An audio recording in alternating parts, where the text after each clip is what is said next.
Okay, day 14 ng Barefoot Run. Katatapos lang namin mag-warm up.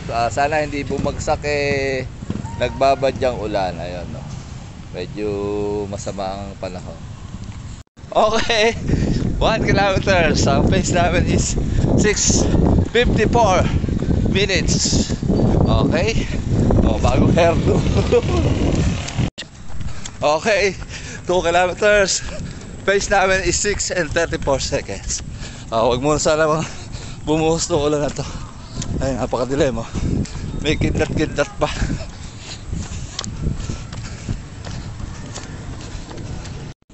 Kaya mukhang papatak na ang ulan. Ayun, ramdam na namin ang pagpatak ng ulan. Sana may taguyod kahit hanggang 3 kilometers para medyo maganda-ganda. Ayun ang ulan. Kaya pumapatak na ang ulan. Patapusin sana kami. Okay, 3 kilometers na kami. Pace namin is 6 minutes and 19 seconds. 19 minutes ang oras namin. Kaso mukhang uulan na.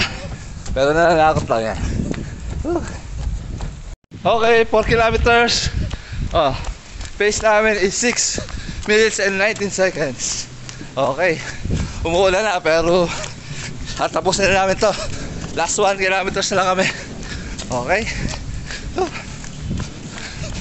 Ulan lang yan, runner tayo eh. Ayun. Buti may safe zone din sa Banaso. Okay, may ilaw na.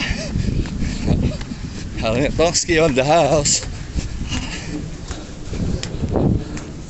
Pares pala kami naka-blue. Kaya magpa-5 na kami. Pero kumikidlat na.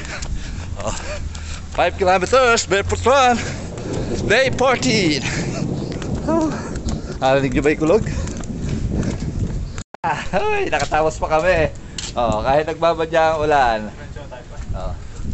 Ang pace namin is 6 and 31 seconds. 6 minutes and 31 seconds. Ang oras namin is 32 minutes and 33 seconds. Okay, Barefoot Run with matching bagong gupit. Didiretso na kami, hindi na kami magko-cool down kasi baka abutan kami ng isang malakas na ulan. Okay, maraming salamat. Ayan, bigyan mo ako ng isang kidlat.